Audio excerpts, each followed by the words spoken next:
So what's up, YouTube? As you all know, I have a Pitbull Terrier. His name is Thanos. I've posted him a couple times on the channel.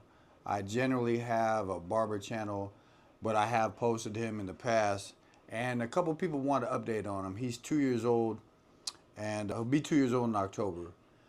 And what I want to do with this video is shed some light on my experiences with the dog, because they're very controversial dogs. People want to know. Seems like there's almost a 50-50 divide, whether they're good dogs, killing machines, can they be trusted, do they kill their owners, do they bite dogs? I mean, from where you get your information and how you treat them. And so it's a really complex story, because on one side, hey, where you going? He's out of here. So I had him when he was 8 weeks old. His head is pretty big.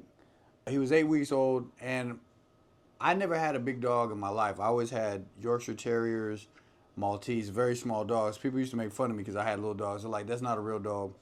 So randomly, I got him on Christmas about 2 years ago. My friend's sister was selling puppies, so I picked him up. And so it was my first journey with a big dog, let alone a pit bull. So I had, little dogs are kind of easy, you just pick them up. With a bigger dog, like a Rottweiler or a German Shepherd or something, a Husky, you have to be, he's out of here. You got to be responsible. You have to be held accountable for the power of the dog. The dog can do damage or whatnot. Little dogs, they can't do damage, so it doesn't really matter. If you got a Chihuahua, it doesn't matter. My goal was to socialize him when he was a puppy. So I took him to dog parks all over San Diego. So he was at dog parks before he had all of his parvo shots, which I didn't know was that bad at the time, stayed. And my goal was, if I socialize him, he won't be animal aggressive. That was a goal. And so I really did. I socialized him at least 3 times a week. I would take him to dog parks, and he'd run around. I'd have to give him a bath because they get real dirty at dog parks. But it came a time where he started, when he's unneutered, when he hit about 5, 6, 7, 8 months, he started getting into fights here and there. So I ended up stopped taking him to the dog park because it wasn't safe for him and the other dogs at some point. And even with the socialization, he still had some fights here and there. He wasn't overly aggressive. He wasn't running around jumping in the dog park and fighting right away. But it does come a time where, if they misunderstand each other or something like that, and a fight happens, you kind of don't want pit bulls to be fighting because they're tough to break up. So I did socialize him, and through having him, what I realized, really important things, was you have to expose him, expose the dogs to a lot of stuff. So he was always around people at a young age. He was always going to Starbucks. He was going to Panera Bread, take him everywhere. It's almost best to get the dog in the winter, so you could really take him. If you get a puppy, try to get him in the wintertime so you could really take him out. If it's the summertime, you can't leave him anywhere. It's too hot, kind of puts you behind. But literally with him, every time he went somewhere, he would see something new, like a rock, and he would bark at it. And I'd have to show him, hey, the rock is okay. Then he would see a broom, and he would bark at it, because I guess he's trying to see what stuff is. And so he would just bark at it. So that told me that I'm going to show him, okay, this is good. And so it's like inanimate objects, motorcycles, buckets, every new thing that he saw, he would bark at. And then after I socialized him, and he didn't see it anymore, he wouldn't bark at it anymore. So he became, hey, where you gonna sit? He became used to whatever it was. And so I think the biggest thing that helped me with him was time. A lot of time when they're young. Potty training him was very easy. If you have the ability to be there with the dog so that you can make sure he's not peeing in the house. I trained him in about 2 months. Just kept him with me, put him on the bed. If he ever peed or whatnot, then I would just pick him up right away and put him outside. And then, every year that they are, or every month that they are, their bladder can hold, so 1 month is 1 hour, and then you got to walk them. 2 months is 2 hours. That's the general rule of thumb that I learned. So with that, potty training was real easy. Pretty smart dog. I mean, he definitely knows what he's doing in that regard. Really food driven. He has no food aggression. One thing I did was I combined him kibble and cooked food, and I always shared resources with him when he was a puppy and right now, so that I didn't never want him biting fingers and any of that stuff. So whenever I eat like a little burger or something, I'll break him off some meat. If I'm eating anything, I'll give him some. He doesn't bark. He's not an annoying dog, but he'll definitely wait around for food like these little treats right here. All in all, it's been pretty easy dealing with him. The main thing that you want to do, there's two main things really. You want to either completely train him 100% recall, sit, jump like a machine, spend $2,000-3,000 or do that, or keep your dog on a leash all the time. And the dog has to have a certain amount of respect for you, so you got to earn that.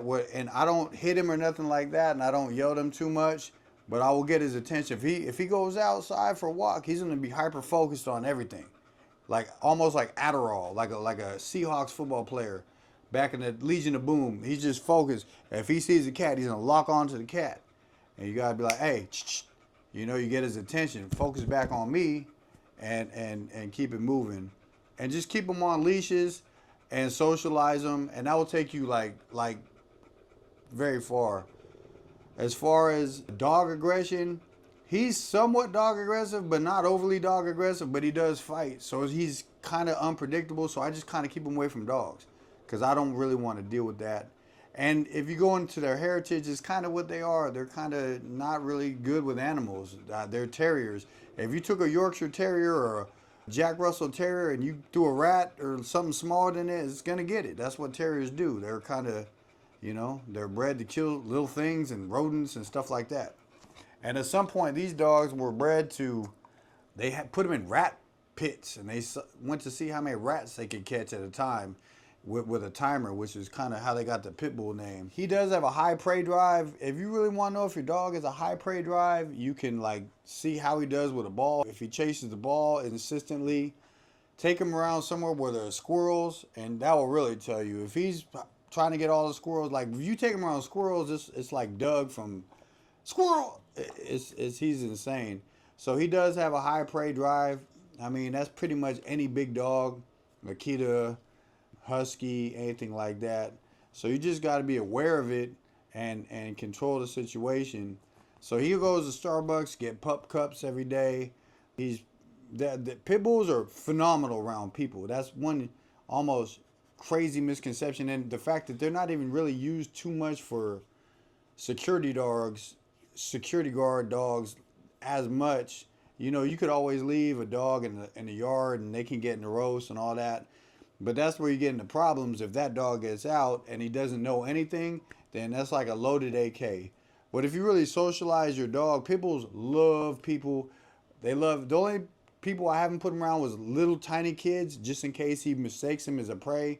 So I'm talking about babies, but he's real good with little kids from 4, on up, and he'll play tug of war. He'll play tug of war till the cats come home and all that. So right now he weighs 62 pounds. He is in good health. I wouldn't recommend keeping them outside because they have a lot of skin and allergy issues. To me, they're almost indoor dogs, and that's kind of crazy because you think of how tough they are and stuff like that. But he does real good inside. They're good apartment dogs. They're very good social emotional dogs. If you want a dog that will cuddle with you and love you up, and you could deal with the strength, then and what I mean by strength is when I first bought this dog, he was 8 weeks old, and you're walking him, you notice right away at 12, 13 pounds, whatever, these dogs equate to like wild animal strength. Just pulling you on the leash. The pound that they weigh to their pull and their strength is unreal. It's high level Olympic athlete, 150 pound, gymnast strength. They're very, very strong. Very strong dogs, very agile. They like to run. He likes to go on runs with the scooter. But they can function quite well in small dwellings. You could keep them with toys. And one thing when he was a puppy, he's never tore anything up, the couch or nothing. One thing when he was a puppy, if he ever grabbed something, I would that he wasn't supposed to, I would take it away and then replace it with either a bone or one of his toys. So he learned what his toys were. The only thing he's destroyed two pair of Crocs in his life, and that's about it. But if he grabs something, you take it out of his mouth, you put his stuff in his mouth. Right then and there, he learns what he can bite. Never crate trained him, although I had the ability to keep him with me a lot. I own my own business, and that's more for safety because one time I did leave him and he chewed the electrical cord in half. I left him for like 30 minutes. I had like a really important emergency, so I was like, I gotta run. And he was young. So whether you crate train him or not is really boils down to their safety. But also if you do have the ability to stay with your dog and spend time with him young so you can teach him everything. It's like teaching anything. Like this is what you do, this is what you don't do.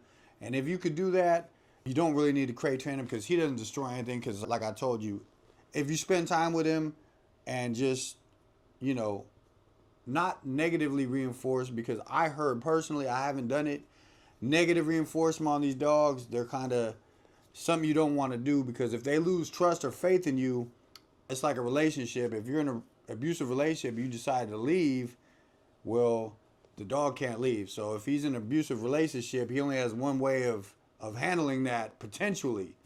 So with him, I'll note, don't do that, or a little, or I'll touch his back leg, give him a little, get his attention, like no, and that's it. And then always praises and good stuff. You can't just be one way or the other. With me, I try to be even keel, where I'm giving him attention, love, and I'm also making sure he's doing the right thing. But who is a pit bull for? Who's a pit bull not for? I would say you have to have a certain amount of strength physically to own a pit bull. I've seen pictures and videos with like 100-pound lady getting drugged across, I mean, you can do the $4,000 or $5,000, get them trained up and go that route. But if you're just going to do basic training, you kind of want to have a little bit of strength on you. That will definitely help you.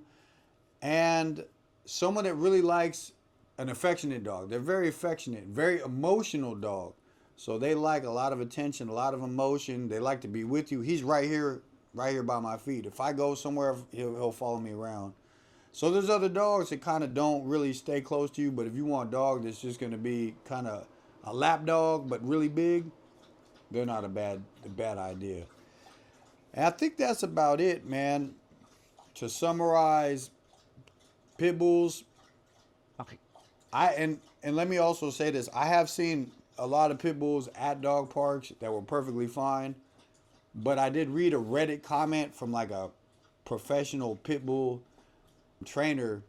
And he said there is some point where you take them to the dog park and you're going to run into problems. And like once that happens, just stay away. Keep the dog safe because it's not worth it. I mean, they're when they do indeed fight, when I read up on them, I did a lot of research. When they do indeed fight, they were bred specifically to be game.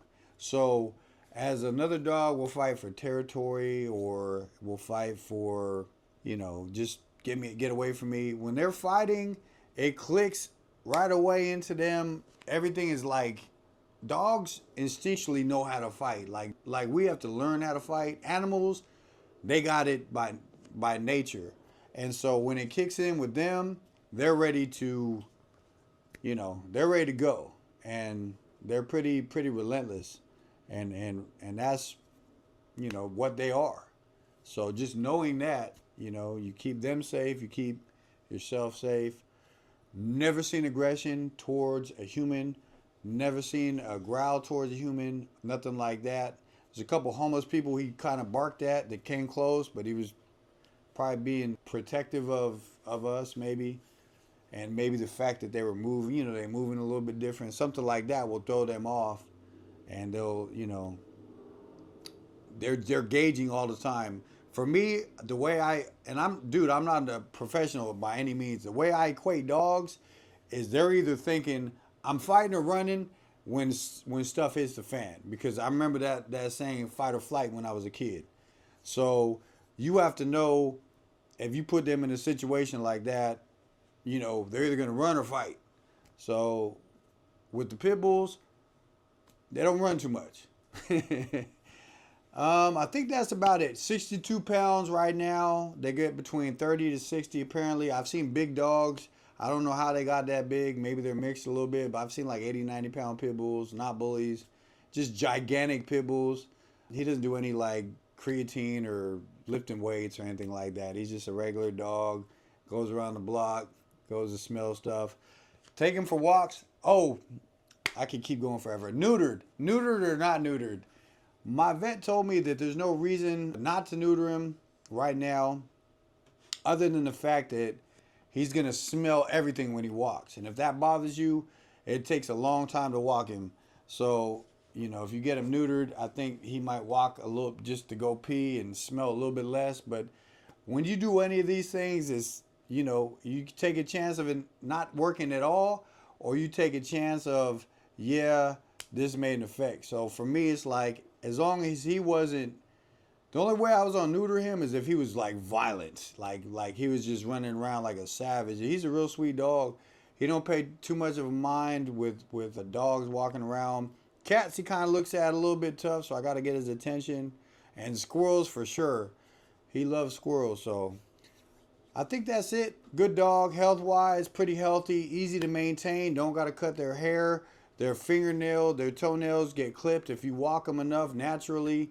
So I clipped his nails one time in 2 years, and the walks on the concrete kind of shave him down, and I get him some runs in too with the scooter. Walking him, prong collar, train him how to walk like that. But I'll probably end this video now. So, loving dog, sweet dog, good family dog. No anger or aggression towards people. On the cons, a little bit of animal aggression. He is kind of a pain in the butt to walk in the beginning because he gets excited and he pulls a little bit still to this day because I didn't like overly train him. And I got some friends that like really got their pit bulls like a super command, but I'm just a dog owner. So if you're a regular person, there's people that fanatics that are like, da da da da. They got their dog opening doors and bringing them soda and opening the cans and doing backflips. He's just a dog. He don't do much else but make me happy. I pet him and I try to make his life better. With one quick thing with the food, I usually cook him his own food. I do a kibble and I do cooked food. So if I make turkey or whatever for us, I'll just cook him some stuff without any seasoning. And then what I did was I just looked up things that pit bulls can't eat, things that pit bulls can't eat, because I don't know if they're different for each dog. And then I just put some carrots and a little bit of spinach in the blender, cooked up chicken. You put it in a crock pot, let it cook. It's easy. No time involved. You let it cook, throw some water in there, take the chicken out, whatever. And you can get this stuff cheap, like right before it's about to expire from the store, a grocery outlet. Just meat, turkey's $3.99 a pound, just whatever, a little bit of what you're cooking. Because I wanted to make sure he was getting proper nutrition in there. And then I always leave his kibble down there. So I leave his kibble down there 24/7. But I don't know what I'm doing either. So it's my first run. But I'm just trying to share experiences with you.